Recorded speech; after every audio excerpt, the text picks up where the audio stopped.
الحمد لله نحمده ونستعينه ونستغفره ونؤمن به ونتوكل عليه ونعوذ بالله من شرور أنفسنا ومن سيئات أعمالنا من يهده الله فلا مضل له ومن يضلله فلا هادي له ونشهد أن لا إله إلا الله وحده لا شريك له ونشهد أن سيدنا وسندنا وحبيبنا ومولانا محمد صلى الله عليه وعلى آله وأصحابه أجمعين أما بعد فأعوذ بالله من الشيطان الرجيم بسم الله الرحمن الرحيم يا أيها الذين آمنوا اتقوا الله وكونوا مع الصادقين سبحان ربك رب العزة عما يصفون وسلام على المرسلين والحمد لله رب العالمين. درود پاک ہم سب عبادت کی نیت سے پڑھ لیں. اللهم صل على محمد وعترته بعدد كل معلوم لك.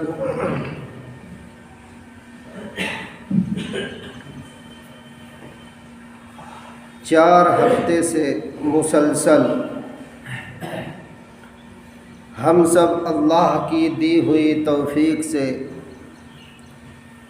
اپنے نبی کا معراج کا واقعہ سن رہے ہیں، سنا رہے ہیں.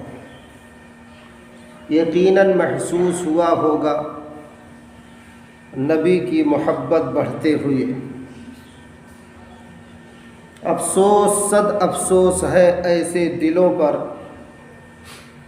کہ باوجود اللہ نبی کا تذکرہ سننے کے انہیں کچھ بھی احساس تک نہ ہو. محبت نام ہے دل کے میلان کا. آدمی کو جس سے محبت ہوتی ہے اس کی طرف اس کے دل کا میلان جاتا ہے، دل اس کی طرف کھنچتا ہے، ایک کشش سی محسوس ہوتی ہے، اور ہر دل رکھنے والا یہ محسوس کر سکتا ہے. آپ پردیس چلے جاتے ہیں کمانے کے لیے، آپ کا دل دیکھیے آپ کے وطن میں اٹکا رہتا ہے، بیوی بچوں میں اٹکا رہتا ہے. یہ طبیعت کا میلان، دل کا میلان ہے، جھکاؤ ہے. کیوں ہے؟ محبت ہے. ایسے ہی جب ہمیں آپ کو اللہ اور نبی سے محبت ہو جائے گی تو ہمارے دل کا میلان ادھر ہو جائے گا انشاءاللہ. اب ہم لوگ اپنا اپنا جائزہ لے لیں ذرا، بوڑھا ہو جوان ہو جو بھی ہو، ذرا دیکھیں وہ دل کا میلان اس کے کتنا اللہ نبی کی طرف ہے، قرآن کی طرف. دیکھ لیں، پھر فیصلہ خود لے لیں. کسی کو کچھ کہنے کی ضرورت نہیں. اب اگر ہم لوگ کچھ فیصلہ نہیں لے رہے، کچھ سوچ نہیں رہے ہیں تو یقیناً ہم غافل ہیں، یقیناً ہم بد نصیب ہیں کہ باوجود احساس دلائے جانے کے ہمیں احساس نہیں ہو رہا. جبکہ اللہ پاک پوچھیں گے میرے بندے میں دنیا میں بھیجا تھا کیا کر کے آئے، اور قبر میں جاتے ہی پہلا سوال ہوگا ما ربک. تو اس سوال کا جواب وہی بندہ دے پائے گا جو اللہ سے دل لگایا ہوگا، جس کے دل کا میلان اللہ کی طرف رہا ہوگا. جن دلوں میں اللہ کی محبت رچی بسی ہوگی وہی آسانی سے اس سوال کا جواب دے لیں گے. اب ہم لوگ اپنے بارے میں سوچ لیں کہ کتنا میلان ہے اللہ و نبی کی طرف. اسی لیے کہ اللہ والے دعا مانگتے ہیں کہیں مجھ کو ڈس نہ جائیں یہ اندھیرے بجلیوں کے. اندھیرے بھی کہہ رہے ہیں اور بجلیوں کہہ رہے ہیں. بجلی تو آتی اجالا ہو جاتا ہے نا، لیکن آج کل عجیب بجلی ہے، عجیب روشنی ہے. روشنی دکھا کر اندھیرے میں لے جا رہے ہیں لوگ. بچوں کو ٹائی کھٹائی لگوا کے خوب ڈریس وریس پہنا کے کانوینٹ اور چلڈرن میں اور فلاں ڈھماک میں، جہاں کلمہ درود تک نصیب نہیں، روشنی دکھا کے بلا لیتے ہیں اور اندھیرا ہی ملتا ہے۔ تو کہیں ڈس نہ لے یہ اندھیرے بجلیوں کے، جو دلوں کو جگمگا دے وہی روشنی عطا کر، کرے اللہ وہ روشنی عطا کر جو دلوں کو جگمگا دے، اور دلوں میں جگمگاہٹ اعمال صالحہ سے پیدا ہوتی ہے، نیک کام کرنے سے پیدا ہوتی ہے۔ اب ہم لوگوں کے دلوں میں کتنی جگمگاہٹ ہے، کتنی روشنی ہے، ذرا اپنے اپنے دلوں کا جائزہ لیتے ہوئے چلیں۔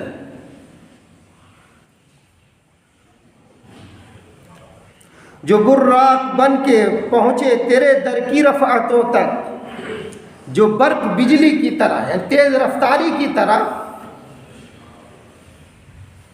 جو تیرے در تک پہنچے، میری ہر دعا کو یا رب وہی عاجزی عطا کر اے اللہ مجھے وہ عاجزی دے تاکہ اس عجز و انکسار کی برکت سے، اس بندگی کی برکت سے میری ہر دعا تیرے یہاں قبول ہو جائے۔ اور سب سے بڑی دعا کیا ہے؟ دلوں میں جگمگاہٹ آ جائے، دل روشن ہو جائے۔ جب انسان کا دل روشن ہو جاتا ہے، اس میں بصیرت آ جاتی ہے، تو پھر انسان کے لیے اللہ اور نبی سے دل لگانا آسان ہو جاتا ہے۔ اب ذرا غور کیجئے گا، ہم لوگوں کا دل اب کتنا لگا ہوا ہے، کتنا اللہ اور نبی سے چمٹا ہوا ہے۔ وہی کہا نا، کتنا میلان ہے دلوں کا، اللہ اور نبی کی طرف جائزہ لے لیں۔ ہم جو ایک گھبراہٹ کا شکار ہے، ہمارے آپ کے اندر جو بدحواسی ہے، بے چینی ہے، ہمارے آپ کے اندر جو یہ ایک طرح سے بوکھلاہٹ ہے، یہ آخر جاتی کیوں نہیں؟ کہ وقت وقت پر ہم لوگ جہالت کر بیٹھتے ہیں، نادانیاں کر بیٹھتے ہیں۔ کیوں؟ کیونکہ دلوں کی جگمگاہٹ چھینی ہوئی ہے، بصیرت چھینی ہوئی ہے، دلوں میں اندھیرے ہیں، گویا کہ اندھیر نگری میں جی رہے ہیں۔ اس لیے کچھ سمجھ میں نہیں آتا کہ جب تھوڑی بہت پریشانی آتی ہے، چاہے وہ اکیلے ایک فرد کی تکلیف ہو، چاہے وہ قوم و ملت کی تکلیف ہو، چاہے وہ ملک کی تکلیف ہو، جب ہمارے پاس آتی ہے تو ہم بوکھلا سے جاتے ہیں، گھبرا جاتے ہیں، بدحواس ہو جاتے ہیں۔ کیوں؟ اس لیے کہ ہمارے دلوں کا میلان اللہ کی طرف نہیں، دل ہمارا آپ کا اللہ کی طرف چلتا نہیں ہے۔ اور حقیقت تو یہ ہے ہم آپ چلانے کو بھی تیار نہیں۔ تو دلوں کو اللہ کی طرف، نبی کی طرف چلانے کے لیے کچھ تو محنت کرنی پڑے گی، اور بغیر محنت کے یہ چاہے کہ دلوں میں اللہ کی محبت رچ بس جائے، دلوں میں نبی کی محبت کا پھول کھل جائے، تو بغیر محنت، بغیر مجاہدہ کے تو نہیں یہ چیز ملے گی۔ یہ چیز سوچنے سے نہیں آتی کہ ہم نے سوچ لیا اللہ کی محبت ہو جائے بس ہو گئے، نہیں۔ ہاں، جس پر اللہ کی رحمت مہربان ہو اس کا معاملہ الگ ہے۔ بہت سے لوگوں کو اللہ پاک اپنی طرف جذب فرما لیتے ہیں، کھینچ لیتے ہیں، ان کی طبیعتوں کو اپنی طرف مائل کر لیتے ہیں۔ یہ بہت کم لوگ ایسے ہیں، بڑے خوش قسمت ہیں۔ لیکن ہمیں آپ کو کوشش کر کے، محنت مجاہدہ کر کے، اپنے دلوں پر زور ڈال کر، اپنے آپ کو تیار کر کے اللہ اور نبی کی محبت حاصل کرنے کے لیے مجاہدہ اٹھانا ہوگا۔ جو لوگ مجاہدے سے کترائے وہ اس بیش قیمت دولت سے محروم رہے، اور جو لوگ مجاہدہ کیے انہیں اللہ نے عطا کیا۔ اب ہم لوگ اپنے اپنے گریبان میں جھانک کر دیکھیں کہ کیا واقعی میں ہم لوگ اپنے اللہ نبی کی محبت پانے کے لیے کچھ کرتے ہیں؟ کتنی دیر مصلی بیٹھتے ہیں، کتنی تلاوت کرتے ہیں، کتنا اپنے نبی پر درود پڑھتے ہیں، کتنی ان کی سنتیں سیکھتے ہیں، کتنے ان کے حالات زندگی یاد رکھتے ہیں. ذرا دیکھیے، جائزہ لیجئے. تو جائزہ لینے کے بعد یہی سمجھ میں آتا، گھبرائے نہیں، یہ ہر ایک کے ساتھ یہی ہوتا ہے. جب حقیقی بات کہی جاتی ہے تو شیطان اندر سے وہ تل ملاتا ہے کہ کوئی اور بیان چھیڑا جائے. نہیں، یہ سب کا معاملہ ہے، سب ایسی کھڑکھائی میں ہے، اور سب کو نعوذ باللہ اللہ کی پناہ شیطان نے سب کو مطمئن بھی کر دیا ہے کہ ابھی تو آپ ٹھیک ہیں، آپ کو بہت مجاہدے کی ضرورت نہیں ہے، آپ تو 5 وقت کی نماز، کچھ تلاوت، کچھ چیزیں آپ کر رہے ہیں، آپ کے لیے یہ چیز نہیں ہے، دیگر لوگوں کے لیے ہے. حالانکہ سب کے پاس دل ہے. سب لوگ ذرا اپنے دلوں کا جائزہ لیں کہ دیکھیں کتنی دیر ہمارا دل ہمارے اللہ اور نبی کی محبت محسوس کرتا ہے، کئی منٹ کئی سیکنڈ، ذرا دیکھ لیں. پھر اس کے لیے ہم کوشش کیا کر رہے ہیں؟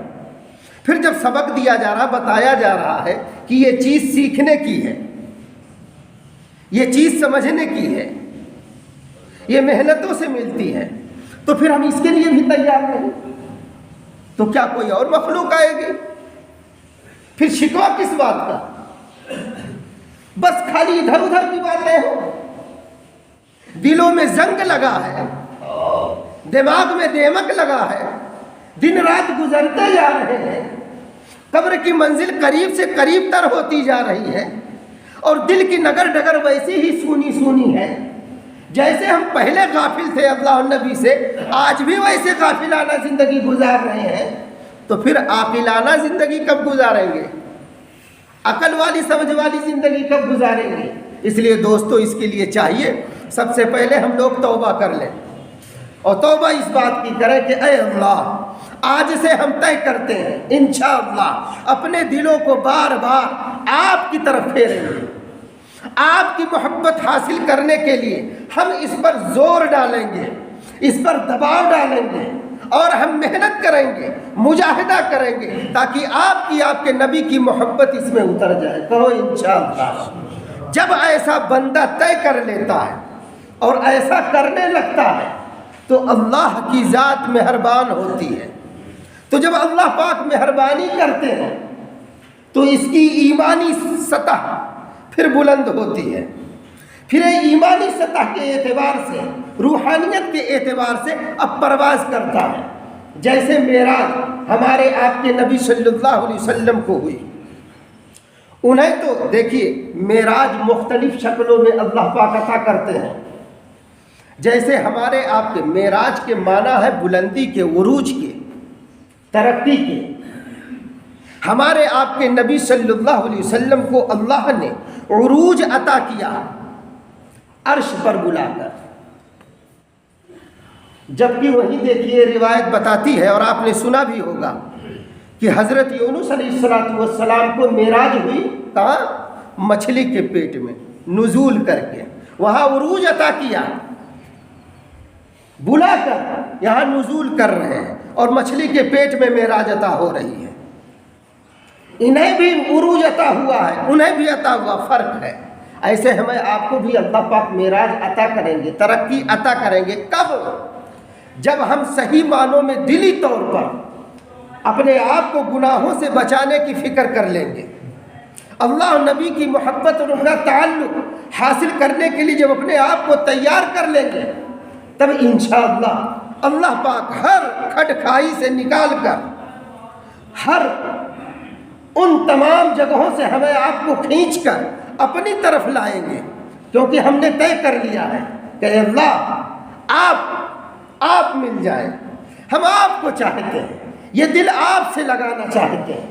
تبھی تو اللہ پاک کہہ رہے یا ایھا الذین آمنوا اتقوا اللہ، اے ایمان والو ڈرو. کس سے؟ اللہ سے. ایک دوسرا ترجمہ علماء کرام نے کیا اے ایمان والو تقوی اختیار کرو، اللہ کا خوف اختیار کرو. اب یہ اللہ کا خوف اور تقوی ملتا کہاں ہے؟ اللہ پاک نے آگے کہا وَكُونُوا مَعَ الصَّادِقِينَ، سچوں کے ساتھ رہو. کن کے ساتھ؟ جو لوگ اللہ سے دل لگائے ہیں، جو اللہ سے دل چمٹائے ہیں، جو اللہ کی طرف انابت کرتے ہیں، توجہ رکھتے ہیں. اب آپ کہیں گے کہ ہم نے تو زندگی میں بہت دفعہ کوشش کیا، غور کیجئے گا اب یہیں سے، اور نمازی حضرات خاص کر یہاں جو ہے وہ بددل ہونے لگتے ہیں، ان کا دل ٹوٹنے لگتا ہے۔ بہت دنوں سے ہم نماز روزہ کر رہے ہیں، تلاوت کر رہے ہیں، درود پڑھ رہے ہیں، دعاؤں میں رو بھی رہے ہیں، لیکن جیسا دل ہمارا اللہ نبی کی طرف چلنا چاہیے چلتا نہیں ہے، رہ کے جیسے رک جاتا ہے، جیسے کوئی بندش آ جاتی ہے۔ حقیقت ہے بندش آتی ہے، اولیاء کرام کے دلوں پر بھی بندشیں لگ گئیں، اور ایسی بندش لگی وہ بالکل ٹوٹ سے گئے، اور انہیں یوں لگا جیسے اب ولایت کی آگے جو منزلیں ہیں ہمارے مقدر میں نہیں ہیں، وہ ایسے ٹوٹ سے گئے۔ لیکن اللہ کی رحمت نے ان کی رہبری کی، اور رہبری کی گئی۔ یہاں تو ہم آپ رہبری لینے کے لیے تیار نہیں۔ اب دیکھیے سب کی گردنیں جھک گئی، ایسا لگتا ہے سب کو اتنا سکون مل گیا جیسے نیند سب کو آنے لگی، رات بھر سب جاگے ہیں۔ ایسا نہ کریں، میں تو اپنا درد دل پیش کر رہا ہوں آپ کے سامنے، اور آپ گردن جھکا کے مراقبے میں چلے گئے۔ جب مراقبے کا وقت ہو تب کریں مراقبہ بتایا جاتا ہے کب کریں، کیسے کریں، کس وقت کریں۔ اس لیے دیکھیں، اور میں یہ بھی نہیں کہتا بڑا خوبصورت ہوں آپ دیکھیے، نہیں، باتیں سب کے کام کی ہو رہی ہیں۔ دعا فرمائیے اللہ پاک ہم سب کا دل آج چمٹا دے اپنی ذات سے۔ اب دیکھیے، ایک ہے قبض، ایک ہے بسط۔ ہمارے جو ہے تصوف و سلوک کی اصطلاح میں ہے یہ قبض اور بسط۔ آپ دیکھیے دنیاوی اعتبار سے اپنے پیٹ کو جب قبض لگتا ہے تو بے چینی ہو جاتی ہے، گھبراہٹ سی ہوتی ہے۔ جب تک قبض کشا کوئی دوا ہم آپ کھا نہیں لیتے چین نہیں ملتا۔ ایسے ہی روحانی دنیا میں بھی قبض لگتا ہے، وہ گناہ کی وجہ سے دل میں سختی آ جاتی ہے۔ بندہ بار بار چاہتا میری طبیعت اللہ کی طرف چلے، قرآن کی طرف چلے، نبی کی طرف چلے، لیکن چلتی نہیں۔ کیوں؟ کیونکہ قبض کا شکار ہے۔ اب اس قبض کو توڑنا ہوگا۔ یا اللہ قبض کشا دوا تو جانتے ہیں حکیم ڈاکٹر دے دیتے ہیں، یہ جو قبض لگا ہے روحانی دنیا میں اس کا قبض کیا ہے، اس کی توڑ کیا ہے؟ تو اسی لیے کہا نا کہ ایک مرشد تلاش کرے، ایک پیر تلاش کرے، ایک استاد تلاش کرے۔ جب اس قسم کی کیفیت بنے تو فوراً کہیں کیا کریں، تو وہ بتاتا ہے کہ یہاں یہ کرنا ہے، یہاں وہ کرنا ہے۔ تو اس دور میں جس میں مال بے پناہ، دیکھیے محبت اس سے کی جا رہی ہے، دل چمٹایا گیا، رات دن اسی دب و دو میں ہے، اسی کوشش میں ہے، مال بڑھاؤ۔ کھانے پینے پہننے کے لیے کوئی پریشان نہیں ہے نا، آپ اگر جائزہ لیں گے پریشان زیادہ کھانے پینے پہننے کے لیے لوگ نہیں ہیں، بس مال بڑھانے کے چکر میں پریشان ہے، جمع کرنے کے چکر میں پریشان ہے۔ جبکہ پیارے آقا صلی اللہ علیہ وسلم نے فرما دیا تھا، حضرت ثوبان رضی اللہ عنہ، سب کو رضی اللہ عنہ اس حدیث کے راوی ہیں، وہ فرماتے ہیں ایک مرتبہ پیارے آقا صلی اللہ علیہ وسلم نے کہا تمہارا اس وقت کیا حال ہوگا جب لوگ تمہیں جیسے دسترخوان پہ بھوکا دسترخوان چٹ کر جاتا ہے، ایسے ایک وقت آئے گا تمہیں مٹانے کے لیے، تمہیں برباد کرنے کے لیے دنیا کی باطل طاقتیں اکجا ہوں گی، گویا کہ ایک دسترخوان پہ ہوں گی، اکٹھا ہوں گی، میٹنگ کریں گے، مشورے کریں گے کہ انہیں کیسے مٹایا جائے، کیسے تباہ کیا جائے، کیسے ان کا نام صفحہ ہستی سے مٹا دیا جائے۔ تو اس وقت تمہارا کیا حال ہوگا؟ تو کہا کہ کیا ہم تعداد میں کم ہوں گے؟ تو کہا نہیں، تم تعداد میں اس سے بھی کہیں زیادہ ہوگے۔ تو کہا پھر پیارے آقا پھر ایسا کیوں ہوگا؟ کہا اس لیے ہوگا کہ دشمنوں کے دلوں سے من صدور عدوکم المحابہ منکم، تمہارا روب، تمہارا دبدبہ، تمہاری شان و شوکت جو دشمنوں کے دلوں میں اللہ نے بیٹھا رکھی ہے اس کو نکال دیں گے۔ پھر دشمن میں ہمت آ جائے گی، فی قلوبکم الوہن، ہمت ان میں کیوں آئے گی؟ اس لیے کہ تمہارے دلوں میں وہن پیدا ہو جائے گا۔ یا رسول اللہ صلی اللہ علیہ وسلم ومن وہن، یہ وہن کس بلا کا نام ہے؟ صحابہ کرام کے استفسار پر، سوال پر مدنی کریم صلی اللہ علیہ وسلم نے اس لفظ وہن کی تشریح فرمائی، حب الدنیا و کراہیت الموت۔ اے میرے دیوانوں، اے میرے پروانوں، اے میرے امت کے لوگوں، جانتے ہو وہن کس بلا کا نام ہے؟ کہا کس بلا، کس مصیبت کا نام ہے؟ کہا کہ دنیا کی محبت کا نام ہے اور موت سے کراہیت کا نام ہے، حب الدنیا و کراہیت الموت۔ اب ہم لوگ جائزہ لے دیکھیں، کیا ہمیں آپ کو دنیا سے لگاؤ نہیں ہے؟ اب خالی آپ مجھے پہ حملہ کریں، واہ واہ یہ سب، ارے میں کسی کو نہیں کہتا، میں اپنے کہتا ہوں، اللہ پاک مجھے بھی اس بلا سے نکالے، ساری امت کو نکال دے۔ یہ بڑی خطرناک بیماری ہے، تبھی تو ہمارے آپ کے نبی صلی اللہ علیہ وسلم نے کہا حب الدنیا رأس کل خطیہ، ہر برائی کی جڑ یہ دنیا کی محبت ہے۔ اب دنیا کی محبت کی تشریح کر دوں ورنہ روپے پیسے میں خالی کھو جائیں گے۔ جب دنیا کی محبت بیان ہوتی تو لوگ یہی سمجھتے ہیں روپیہ پیسہ، نہیں، ہر وہ شے دنیا ہے، ہر وہ چیز دنیا ہے جو اللہ کی یاد سے غافل کر دے، جو اللہ کی یاد سے بھلا دے، وہ دنیا ہے، چاہے وہ بیوی کی شکل میں ہو، چاہے بچے کی شکل میں ہو، چاہے دوست کی شکل میں ہو، چاہے کاروبار کی شکل میں ہو، چاہے ڈیوٹی ملازمت کی شکل میں ہو، جس بھی شکل میں ہم آپ اللہ کو اگر بھولے وہ دنیا ہے۔ اللہ پاک ہم سب کو اس بلا سے بچا لے۔ اب آپ بتائیے، کیا ہم لوگوں کو موت سے کراہیت نہیں آتی؟ کیا ہم لوگ یہ سمجھتے ہیں کہ اس کراہیت سے ہماری جان بچ جائے گی؟ نہیں، یہ تو پہلے بیان کر دی گئی۔ آج لوگ کہہ رہے واہ ہمیں مٹایا جا رہا، ہمیں برباد کیا جا رہا، یہ تو پہلے بتا دیا گیا۔ اب ہم بچیں گے کیسے ان بلاؤں سے، ان حادثات سے، ان دشمنوں سے، ان ظالموں سے ہم چھٹکارا کیسے پائیں گے؟ تو وہ بھی بتا دیے کہ میرے پیارے امتیوں، تم اگر بیمار ہو، کمزور ہو، تو تم یہ دعائیں پڑھ لینا، بسم اللہ علی دینی و نفسی و ولدی و اہلی و مالی۔ تمہارے دین، تمہارے جان مال، تمہاری عزت آبرو کی حفاظت اللہ کرے گا۔ لیکن اب ہم میں طاقت حاصل ہے، اس کے باوجود خالی ہم دعا پر اکتفا کریں۔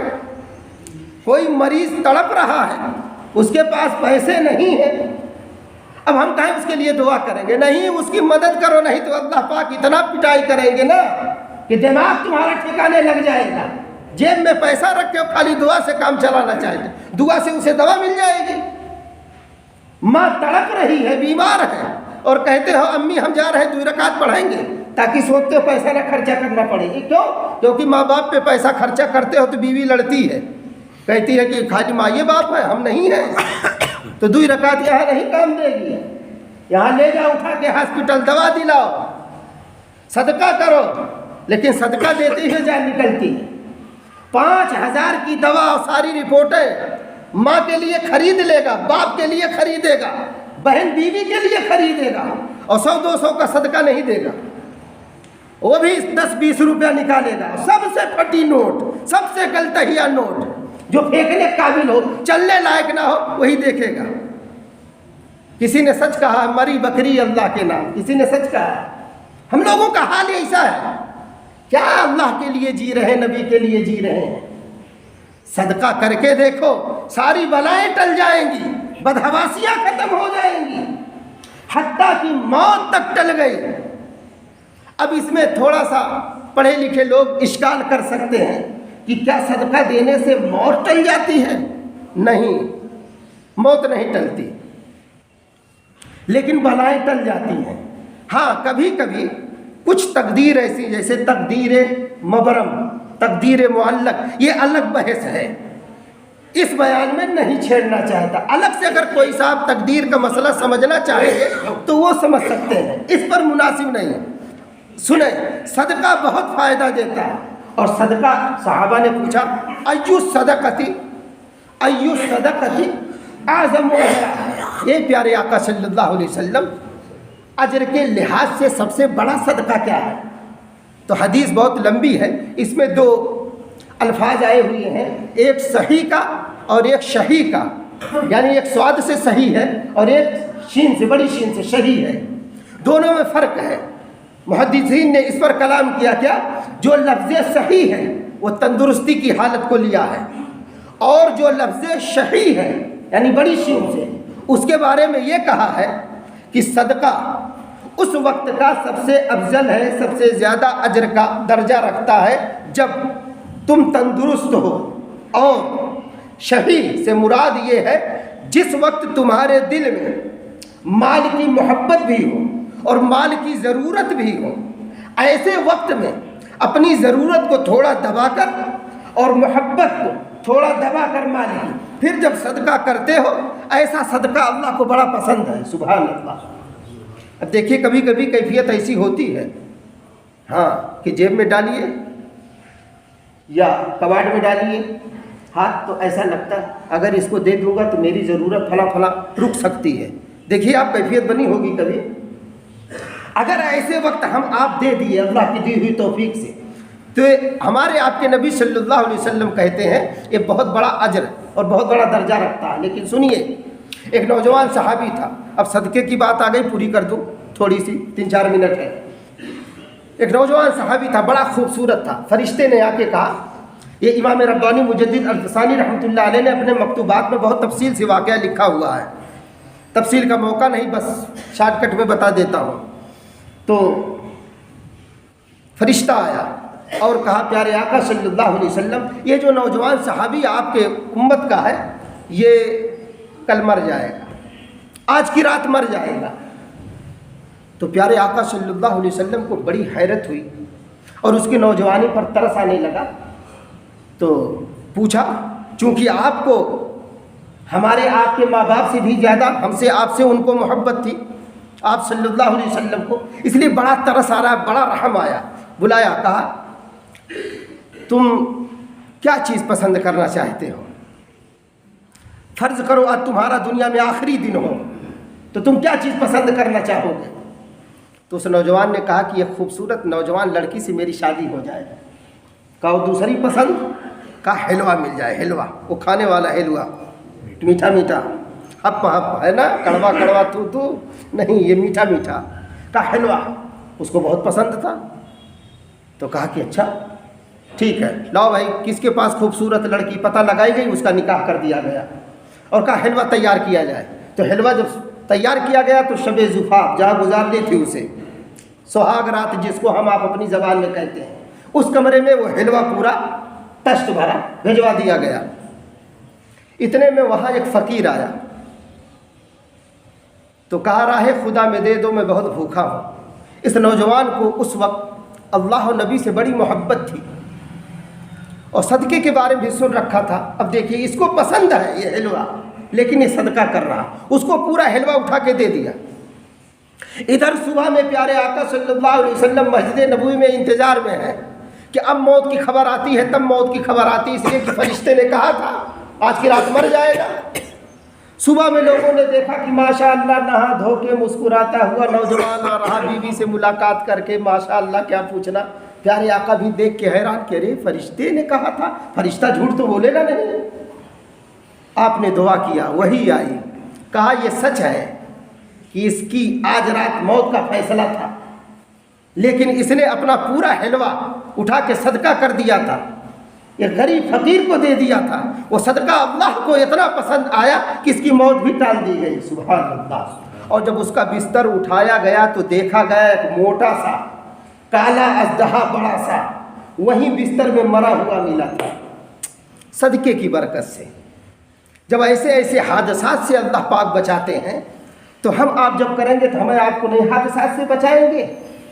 25,000 کا خرچ ہے اور 50 روپے صدقہ کر رہا ہے، بے شرم بے حیا ہے، بے غیرت ہے۔ ارے 25,000 کا اگر خرچ ہے، 1,500 تو صدقہ کرو کم سے کم۔ صدقہ جب اپنے محل پر پہنچتا ہے، غور کیجئے گا، صدقہ جب اپنے محل پر پہنچتا ہے، اپنے درجے پر پہنچتا ہے تو ہمارے آپ کے لیے مدد فوراً آسمان سے اتار لیتا ہے۔ کم سے کم ہم دل کھول کر اللہ اور نبی کی نسبت پر صدقہ کرنا بھی سیکھیں اور اللہ اور نبی سے دل لگانا بھی سیکھیں۔ دعا فرمائیے اللہ پاک کہنے سننے سے زیادہ عمل کی توفیق دے۔ بات دوسری طرف چلی گئی، وما علینا الا البلاغ۔ سنت پڑھنے